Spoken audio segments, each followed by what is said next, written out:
पति मेरा बहुत ख्याल रखता था, मेरे लिए महंगी-महंगी चीज़ें लेकर आता था, जबकि उसकी इतनी कमाई नहीं थी। मैं हैरान हो जाती कि इतना सब कुछ कहाँ से लेकर आता है। पर एक काम बहुत ही अजीब करता, मुझे बहुत खुश करने के लिए मेरे लिए मेरी पसंद की चीज़ें और खाना लेकर आता, लेकिन खुद रात होते ही दूसरे कमरे में जाकर सो जाता। मैं हैरान होती कि अगर इसको मेरी इतनी ही चिंता है कि ये मेरे लिए इतनी अच्छी चीज़ें लेकर आता है, तो फिर इसे मेरे में रुचि क्यों नहीं? ये मेरे पास क्यों नहीं बैठता? मेरी बात क्यों नहीं सुनता? मेरे साथ उसका व्यवहार नॉर्मल क्यों नहीं है? मैं एक रात पहले ही दूसरे कमरे में छुप गई, ताकि जब वो यहाँ पर आए तो मुझे पता चल जाए कि आखिर इस कमरे में क्यों आता है, मेरे पास क्यों नहीं बैठता। तब मैंने अपने पति को ऐसी हरकत करते देखा कि मैंने अपने कानों को हाथ लगा लिया। मेरा नाम निशा है। मैं बहुत ही ज़्यादा सुंदर थी। मेरी भाभी को मेरी सुंदरता से बड़ी नफ़रत थी। वो कहती थी कि तेरी सुंदरता एक दिन मिट्टी में मिल जाएगी। मैं कहती थी, भगवान से डरो भाभी, मैंने आपका क्या बिगाड़ा है? मेरी माँ ज़िंदा थी, मेरे पापा इस दुनिया में नहीं थे, लेकिन जब तक मेरी माँ थी तब तक उस घर में मेरी हुकूमत चलती थी। मेरे भाई को भी मुझसे नफ़रत थी। वो कहता था कि तुम मेरी पत्नी के साथ झगड़ा मत किया करो। थोड़ी बहुत मैं भी घमंडी थी, क्योंकि मुझे कोई गलत बात बर्दाश्त नहीं होती थी। अब वो अगर मेरी माँ को टाइम पर खाना नहीं दे रही है या बासी खाना दे रही है तो मुझे गुस्सा आ जाता था। एक दिन तो उसने मेरी माँ के सामने ख़राब खाना रख दिया, जबकि मेरी माँ पहले ही शुगर की मरीज़ थी। मैंने कहा, पहले ही इनकी तबीयत ख़राब रहती है, तुमने ताज़ा खाना नहीं बनाया था तो तुम बता देती। ख़राब खाना देकर क्यों मेरी माँ को मारना चाहती हो? इस बात पर ऐसी लड़ाई हुई कि हम दोनों ननंद भाभी में हाथापाई भी हो गई। मेरे भाई ने तो अपनी पत्नी का ही साथ दिया और उसने मुझे कहा कि तुझे मैं तो एक दिन ऐसा सीधा करूँगा कि तू बिल्कुल तीर की तरह सीधी हो जाएगी। तू छोटी है, तेरा काम क्या है बड़ी भाभी से ऐसे बातें करना? मैंने कहा कि बात छोटे बड़े की नहीं है, कुछ गलत करेंगी तो मैं ज़रूर बोलूँगी। उस रात मेरी माँ की तबीयत ख़राब हो गई, इतनी ख़राब हुई कि वो अस्पताल पहुँच गई और 4 दिन तक बीमारी से लड़ने के बाद वो इस दुनिया से चली बसी। मैं बहुत परेशान हुई। थोड़े बहुत रिश्तेदार थे, लेकिन वो सारे ही मेरी माँ के ससुराल वाले थे, इसलिए उनको कोई ज़्यादा दुख नहीं हुआ। उन्होंने बस थोड़ा अफसोस किया और चले गए। अब घर में सिर्फ मेरा भाई और मैं थी। एक रात भाई कमरे में आया और उसने कहा कि मम्मी अब इस दुनिया में नहीं रही। मुझे लगा कि कहेगा कोई बात नहीं, मैं हूँ, किसी चीज़ की ज़रूरत हुई तो मुझे कह देना। उसने कहा कि अगले रविवार वाले दिन तुम्हारी शादी है। जब उसने ऐसी बात की तो मैं हैरान रह गई। मैंने कहा कि क्या? उसने कहा कि हाँ, तुम्हारी शादी कर रहा हूँ, अपने घर की हो जाओगी तो अच्छा रहेगा। मेरी तो समझ में भी नहीं आया कि पूछूं कि मेरी शादी किससे कर रहे हो, पर इतनी जल्दी शादी? उसने कहा कि बस शादी बिल्कुल सादगी से है, क्योंकि अभी अभी माँ मरी हैं। तेरे दिल में अगर कोई अरमान है तो उसको दिल में ही दबा लेना। मैं तुम्हारे लिए महीना भर पहले ढोल नहीं भिजवा सकता और ना ही तुम्हारे दूल्हे को घोड़े पर ला सकता हूँ। इतना कहकर वो कमरे में चला गया। मैंने तकिए पर सिर रखकर रोना शुरू कर दिया, लेकिन फिर दिल को ये सोचकर समझा लिया कि चलो, शादी तो एक दिन होनी ही थी। अगर हो जाएगी तो मेरा अपना घर तो होगा, किसी की गुलामी तो नहीं करनी पड़ेगी। भाभी से तो जान छूटेगी, वरना किसी और तरह से तो भाभी से जान नहीं छूट सकती। यही सोचकर मैं भी दिन गुजारने लेकिन शादी वाले दिन ये देखकर हैरान रह गई कि मेरे भाई ने मेरे लिए किस तरह के इंसान से मेरी शादी तय की थी। शायद इसमें भी मेरी भाभी की कोई चाल थी, क्योंकि जब भी लड़ाई होती थी मेरी भाभी दुश्मन बन जाती थी। मुझे लगता था कि वो किसी दिन ज़रूर ही मुझसे बदला लेंगी, और आज उन्होंने यही किया था। वो कामयाब हो गई थी, क्योंकि मेरा दूल्हा तो अजीब सी हालत में बैठा था। उसे देखकर कोई बच्चा भी अंदाज़ा लगा सकता था कि वो कोई नॉर्मल इंसान नहीं था, बल्कि एक पागल था, क्योंकि उसने हाथ में एक लकड़ी पकड़ी हुई थी जिसको वो चबा रहा था। बाल उसके बिखरे हुए थे। कपड़े तो उसने नए पहने थे, लेकिन इतने गंदे कर लिए थे कि जैसे कोई छोटा बच्चा मिट्टी में खेलता है तो उसके कपड़े गंदे हो जाते हैं। यही मेरा दूल्हा था। सबको पता चल गया कि वो तो पागल है। मोहल्ले से भी कुछ औरतें आई हुई थीं, क्योंकि रिश्तेदार तो ज़्यादा थे नहीं। उन्होंने भी कहना शुरू कर दिया कि निशा का दूल्हा तो पागल है। ये क्या कर दिया भाई भाभी ने? बहन पर इतना बड़ा अत्याचार कर दिया। माँ क्या मरी, इनका तो खून सफ़ेद हो गया। पागल के साथ इतनी प्यारी लड़की की शादी करवा दी, और इस तरह मेरी शादी हो गई। अब तो विदाई होने वाली थी। मेरी आंखों से आंसू भरे थे। मैं रोना चाहती थी, लेकिन रो भी नहीं सकती थी। मैं रोती तो मेरे आंसू कौन देखेगा? मुझे माँ की बहुत याद आ रही थी। मेरी माँ अगर ज़िंदा होती तो मेरे साथ ये सब कुछ कभी ना होता। मेरी भाभी ने ही मेरे भाई को भड़काया था। उसको ज़रा ख्याल ना आया कि वो अपनी बहन की शादी एक पागल के साथ कर रहा है। कैसे रखेगा वो मुझे? क्या खिलाएगा, क्या क्या पिलाएगा। आजकल तो लोग अपनी बेटियों की शादी ऐसे लड़कों के साथ भी नहीं करते जिनके पास नौकरी नहीं होती, और इसके पास तो अकल भी नहीं थी, तरीका भी नहीं था। एक पल को दिल किया कि ससुराल जाने से इनकार कर दूं, लेकिन उसके बाद क्या होता, मेरा ही तमाशा बनता, ये लोग फिर भी मुझे यहाँ से निकाल ही देते। इसलिए सब कुछ भगवान पर छोड़ दिया और चुपचाप विदा हो गई। जाते जाते भाई ने सर पर हाथ रखने की कोशिश की तो मैंने सर पीछे कर लिया। सब लोगों ने ये दृश्य देखा। मैंने कहा कि ज़रा इसको इतना तो जता दूं कि इसने जो मेरे साथ किया वो अच्छा नहीं किया। भाभी भी मिलने के लिए आगे हुई तो मैं उनसे भी ना मिली, क्योंकि उन्होंने तो सबके सामने ही कह दिया था कि तुम्हारी शादी करवा दी, नखरे ना दिखाओ और अपने घर दफ़ा हो जा। कौन सी भाभी ऐसा कहती हैं अपनी ननंद को, वो भी उसकी विदाई वाले दिन। अरे दिल में जितनी भी नफ़रत हो, इस तरह तो कोई भी बेटी को घर से ये कहकर नहीं निकालता कि दफ़ा हो जाओ। मेरे साथ कितना बुरा व्यवहार हो रहा था, भगवान ही देख रहा था कि मेरे ऊपर कितना अत्याचार हो रहा है, पर मुझे पता था भगवान मेरा इंसाफ करेगा। लेकिन अभी तो मेरा समय बहुत ख़राब दिखाई दे रहा था। मैं विदाई के बाद ससुराल पहुँची। मेरा दूल्हा पागल था, लेकिन उसका घर अच्छा था, 3 कमरों वाला घर था। वहाँ पर उसका एक भाई भी था। मुझे लगा कि वो भी इसी घर में रहता होगा। लेकिन जब रात हुई तो उसका भाई कमरे में आया। मैं अचानक घबरा गई। उसने कहा, भाभी घबराने की ज़रूरत नहीं है, दरअसल ये भी मेरा घर है और वहाँ दूसरी जगह भी मेरा घर है, जहाँ पर मेरी पत्नी बच्चे मेरा इंतज़ार कर रहे हैं। अब आपको ही इसे संभालना है। वो क्या है, मेरी पत्नी की इससे नहीं बनती, क्योंकि उसके साथ इसके संबंध अच्छे नहीं हैं। माँ बाप हमारे भी नहीं हैं, बस अब आप हैं और आपका पति है और आपका ये घर है। अगर आपको समझ ना आए कि कौन सी चीज़ कहाँ रखी है तो फ़ोन करके पूछ लीजिएगा। दीवार पर मेरा नंबर लिखा हुआ है, पर अगर ये ज़्यादा तंग करने लगे तो आप मुझे बुला सकती हैं। लेकिन देखिए, मैं भी फैमिली वाला हूँ, मेरी पत्नी को मेरा यहाँ आना जाना पसंद नहीं है। अगर कोई बहुत ही ज़्यादा इमरजेंसी हो तो ही फिर आप मुझे बुला लीजिएगा, वरना खुद ही संभालने की कोशिश कीजिएगा, क्योंकि अब ये है तो आपका ही पति और आपको इसके साथ ही रहना है।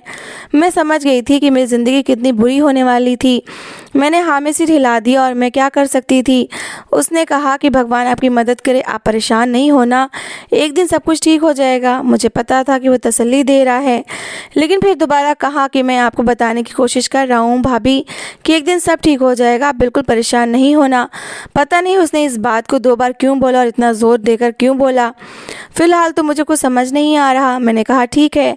मेरा पति दूसरे कमरे में बैठा था। मैं जब उस कमरे में गई तो हैरान रह गई। ये कमरा शायद उसी का था। यहाँ पर काफ़ी सारी चीज़ें टूटी हुई थी और कुछ खिलौने इत्यादि भी पड़े थे। शायद उसका दिमाग बचकाना था। उसने मुझे देखा तो मैं डर गई। मुझे लगा वो मुझसे कोई बात करेगा, कुछ बोलेगा या कोई काम कहेगा, पर उसने ऐसा कुछ नहीं किया। मैं चुपचाप जाकर अपने कमरे में सो गई। मेरा दिल तो किया दरवाजे को अंदर से कुंडी लगा लूँ, लेकिन फिर मैंने ऐसा नहीं किया। कहने में बड़ा अजीब लगता है, लेकिन इतनी सुकून की नींद पहले कभी नहीं आई थी।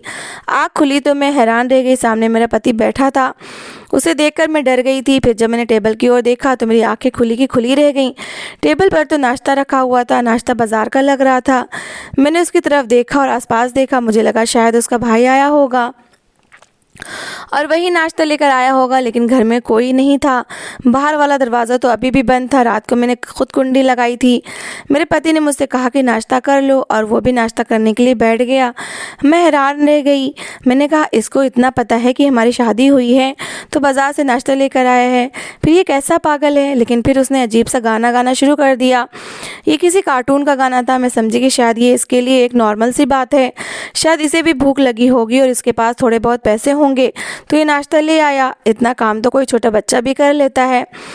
मैंने नाश्ता कर लिया। उसके बाद मैं घर को साफ़ करने लगी। मैं ये पूछना भूल ही गई थी कि ये घर कैसे चलता है, लेकिन फ़िलहाल तो घर में ज़रूरत की सारी चीज़ें पड़ी हुई थी। मैंने उसके भाई का नंबर मिलाया, पर नंबर नहीं मिल रहा था। मैंने दोपहर का खाना भी बना दिया। मेरे घर में मैं ऐसे ही टहलने लगी। मेरा पति अचानक ही कहीं चला गया तो मैं परेशान हो गई। मुझे लगा कि पता नहीं शायद घर से ही भाग गया है। मैंने उसके भाई को कॉल की थी। उसने कहा कि हाँ, वो कभी कभी चला जाता है लेकिन वापस आ जाता है, परेशान होने की ज़रूरत नहीं है, रात तक वापस आ जाएगा। अगर रात तक भी वापस नहीं आया तो फिर आप मुझे बता देना। मैंने कहा ठीक है। रात हुई तो मेरा पति वापस आ गया। उसके हाथ में कोई चीज़ थी जो उसने मुझे पकड़ा दी। मैंने खोलकर देखा तो उसके अंदर फूल थे। मैंने कहा ये क्या है, तो उसने कहा मैं तुम्हारे लिए लेकर आया हूँ। मैं हैरान रह गई। उसने फूल मेरे पास रखे और ख़ुद दूसरे कमरे में चला गया। थोड़ी देर के बाद देखा तो उसका कमरा अंदर से लॉक था। उसके बाद से मेरे दिन अच्छे गुजर रहे थे। जैसा मैंने सोचा था वैसा कुछ नहीं हो रहा था, बल्कि सब अच्छा ही हो रहा था। मेरा पति मेरे लिए रोज़ कोई ना कोई चीज़ लेकर आता था। पता नहीं उसके पास पैसे कहाँ से आते थे। घर में भी हर चीज़ रखी रहती थी। जब घर का सामान थोड़ा ख़त्म होने लगा तो एक दिन उसका भाई आया और उसने आकर 20,000 रुपये मुझे दिए। मैंने कहा कि ये घर भी आप ही चलाते हैं? उसने कहा नहीं, ऐसी कोई बात नहीं है। दरअसल हम दोनों भाइयों के नाम कुछ दुकानें हैं, उनका किराया आता है, तो मैं उसमें से महीने में 2 बार 20-25 हज़ार रुपये आते हैं। आपको हर महीने की 1 तारीख को 20,000 रुपये मिल जाएंगे। आज पहली तारीख है तो मैं आपको पैसे देने के लिए आ गया हूँ। मैंने कहा ठीक है। मैंने घर की ज़रूरत का सामान ले लिया। उसके घर में भी टीवी था, एसी भी था, सब कुछ था। एक दिन भूले भटके मेरी भाभी और भाई यहाँ पर आ गए। उनको तो पता था कि उन्होंने मेरी शादी पागल से करवाई है। मुझे पता था कि देखने आए हैं कि मेरा क्या हाल हुआ है, लेकिन जब मुझे देखा तो हैरान रह गए। मैंने नया सूट पहना हुआ था। मेरी भाभी ने कहा कि ये कपड़े कहाँ से आए? इन लोगों ने तो तुम्हारे लिए सिर्फ 2 ही सूट भेजे थे और हमने भी तुम्हारे लिए कुछ नहीं बनवाए थे। मैंने कहा मेरे पति ने मुझे लाकर दिया है। भाभी ने कहा कि तुम्हारे पति को तो मुंह हाथ धोना तक नहीं आता, तो तुम्हारे लिए सूट कहाँ से लाएगा? मैंने कहा कि उसी ने मुझे लाकर दिया है। और आपसे किसने कहा कि उसे मुंह हाथ धोने नहीं आता? ये देखिए, मैं आपको दिखाती हूँ मेरे लिए क्या क्या लेकर आया है। जब मैंने सारी चीज़ें अपनी भाभी को दिखाई तो वो भी हैरान रह गई। उन्होंने कहा कि ये सब कुछ कहाँ से लेकर आ रहा है? कहीं से चोरी करके करके तो नहीं ला रहा? मैंने कहा कि ये चीज़ें तो बिल्कुल नहीं हैं। उनका मुंह तो ऐसा हो गया जैसे तीर निशाने पर नहीं लगा हो, कि जैसे वो मेरे साथ कुछ बुरा करना चाहती थी पर बुरा नहीं हुआ।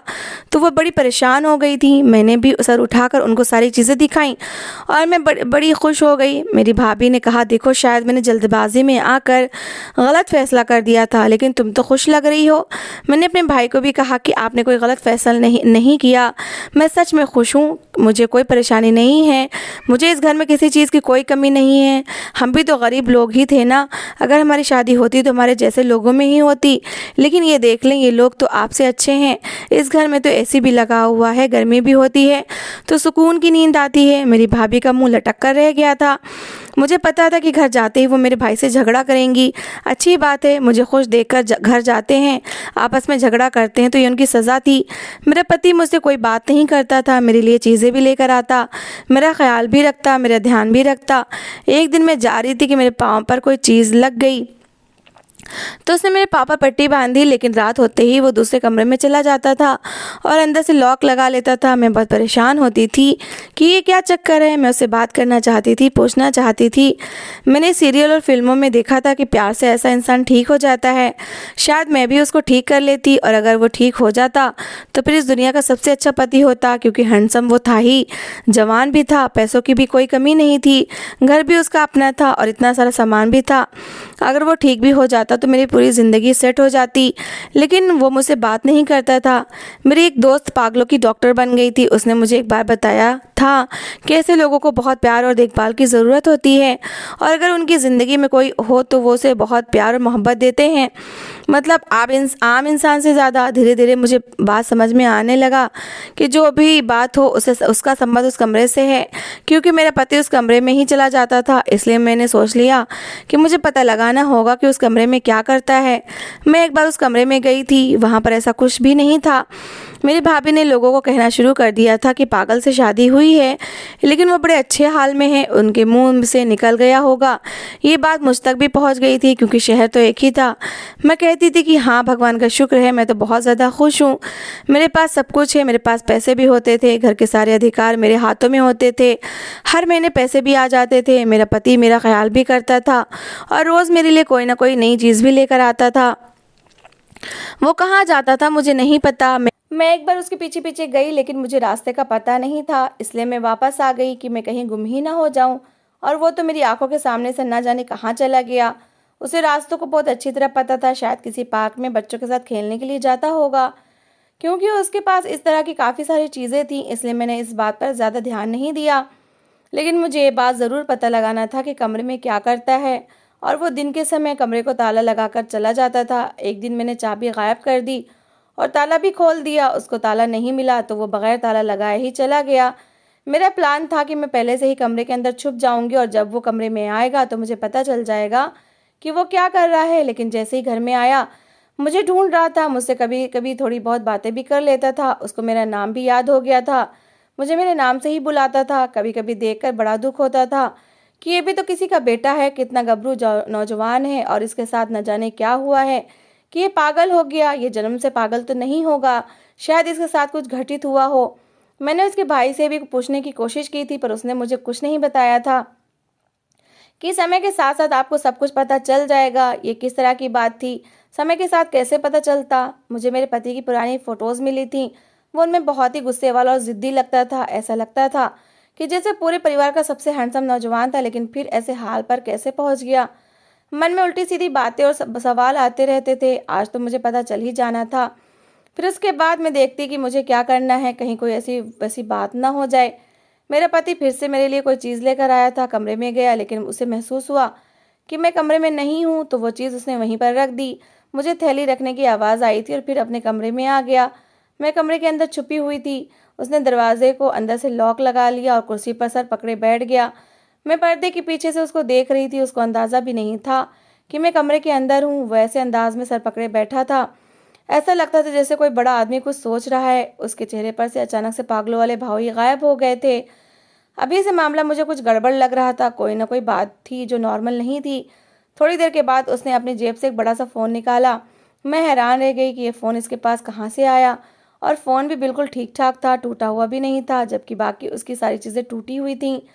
फ़ोन पर किसी से बात करने लगा और जब उसने बात करनी शुरू की तो मेरी तो हालत ख़राब हुई कि मैं हैरान रह गई।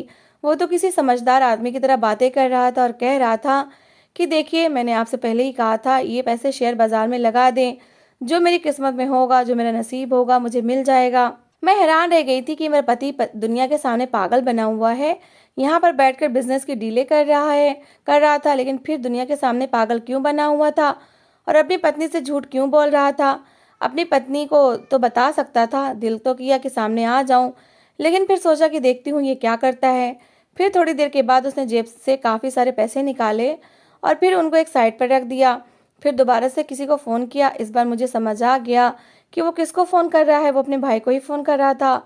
उसने कहा कि मेरा दिल करता है कि मैं निशा को सब कुछ बता दूं। मेरी पत्नी है, मैं उसके साथ रहना चाहता हूँ। दूसरा आदमी कह रहा था कि जल्दबाजी ना करो। तो मेरे पति ने कहा कि जल्दबाजी कैसी, हमारी शादी को 4 महीने होने वाले हैं। जब मेरी बात हुई तो मैं उसके सामने आ गई। मुझे देखकर वो हैरान रह गया। उसका मुंह खुला का खुला रह गया। उसने फ़ोन एक साइड पर रख दिया। मैंने कहा कि ये सब कुछ क्या है? क्यों दुनिया के सामने पागल बने हुए हो? मैंने सब कुछ सुन लिया है। उसने कहा कि देखो, मैंने आज या कल तुम्हें बताना ही था। मैंने कहा कि मुझे सारी बात बताओ, आखिर बात क्या है? मेरी आंखों में आंसू आ गए तो उसने कहा कि रो क्यों रही हो? मैंने कहा मुझे नहीं पता, बस मुझे रोना आ रहा है। मुझे बता दे कि क्या बात है। उसने मुझे ऐसी बात बताई कि मैं हैरान रह गई। उसने कहा कि मैं पूरे मोहल्ले का सबसे समझदार पढ़ा लिखा लड़का था। मेरी बहुत अच्छी नौकरी भी थी। अभी भी मैं उसी नौकरी में हूँ। मेरी सारी रात बैठकर ऑनलाइन काम करता हूँ। मैंने कहा कि पागल बने क्यों फिरते हो? उसने कहा मेरी कुछ लोगों के साथ दोस्ती थी, पर मुझे नहीं पता था कि वो किसी और तरह के लोग हैं। एक दिन हम लोग कहीं चले गए। वहां पर हमारा छोटा सा झगड़ा हो गया और हमारे हाथों एक आदमी मर गया। तो सारा इल्ज़ाम उसने मुझ पर लगा दिया। अगर मैं पागलपन का नाटक ना करता तो मुझे सज़ा हो जाती और मेरी सारी ज़िंदगी जेल में गुजर जाती, क्योंकि वो सब लोग भाग गए। पर मैं उस आदमी की जान बचाने के चक्कर में रह गया, लेकिन वो भी इस दुनिया से चला गया और इल्ज़ाम मुझ पर आ गया। मुझे पुलिस पकड़ कर ले गई। अभी भी वो लोग इसी मोहल्ले में रहते हैं।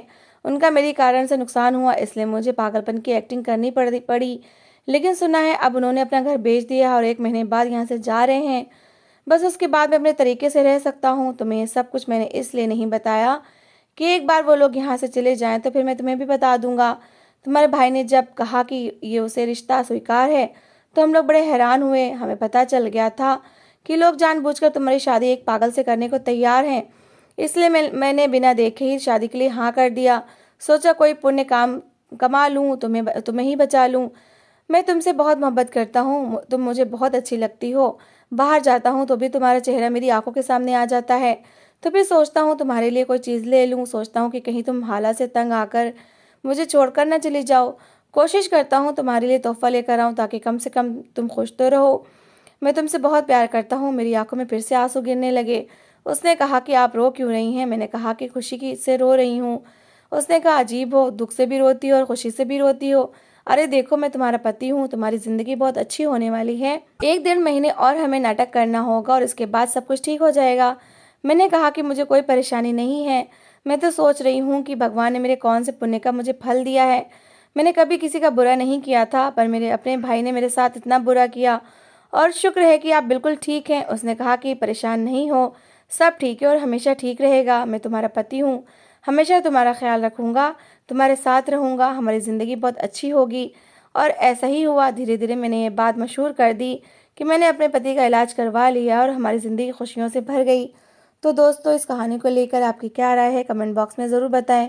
और अगर आपको हमारी आज की कहानी अच्छी लगी हो तो प्लीज़ इसे लाइक ज़रूर करें। अगर आपने अभी तक हमारे चैनल को सब्सक्राइब नहीं किया तो ज़रूर कर लीजिए। तो मिलते हैं ऐसी ही एक और मोटिवेशनल कहानी के साथ। Thanks for watching.